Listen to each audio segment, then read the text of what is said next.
നമ്മൾ ജീവിച്ചിരിക്കുമ്പോൾ ഉപകാരം ചെയ്തില്ലെങ്കിൽ ഒരു മനുഷ്യന് ഉപദ്രവം ചെയ്യരുത്. ശരിയല്ലേ? ഈ അപ്പച്ചനും അമ്മച്ചിയും മാത്രമേ ഉള്ളൂ ഈ വീട്ടിൽ. ഈ അയൽവക്കത്തുള്ള ഒരു മനുഷ്യരുമായിട്ട് ഇവർക്ക് ഒരു സഹകരണവും ഇല്ല. ഒരു മനുഷ്യൻ്റെ ഒരു കോഴിയെ ഈ പറമ്പിൽ ഇവർ കയറ്റത്തില്ല. എൻ്റെ പെണ്ണുമ്പിള്ളയൊക്കെ ആയിട്ട് എന്നും വഴക്കാം. പക്ഷേ എൻ്റെ പെണ്ണുമ്പിള്ള ഉണ്ടായിരുന്നുള്ളൂ ഇന്ന് രാവിലെ തൊട്ട് ഇവിടെ കിടന്ന് കഷ്ടപ്പെടാൻ. അറിയാവോ?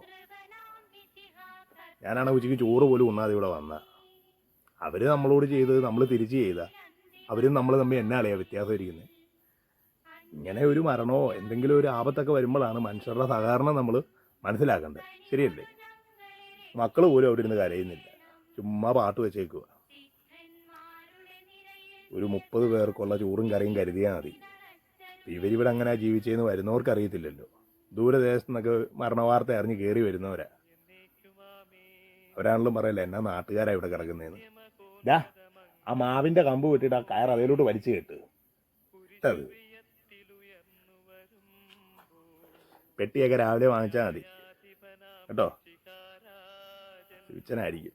ഞാനേ കടയിലോട്ട് പറഞ്ഞു വിട്ടായിരുന്നു. അവിടെ ഒരു 30 പേർക്കുള്ള ഒരു 30 പേപ്പർ പ്ലേറ്റും 30 ഗ്ലാസും കൂടെ മേടിച്ചു. ശരി. അല്ലെങ്കിൽ ഞാനിന്ന് പോയി കുളിച്ചിട്ട് വരാം. ഉച്ചയ്ക്ക് ഇവിടെ വന്നാൽ പോയിട്ട് വരാം കേട്ടോ.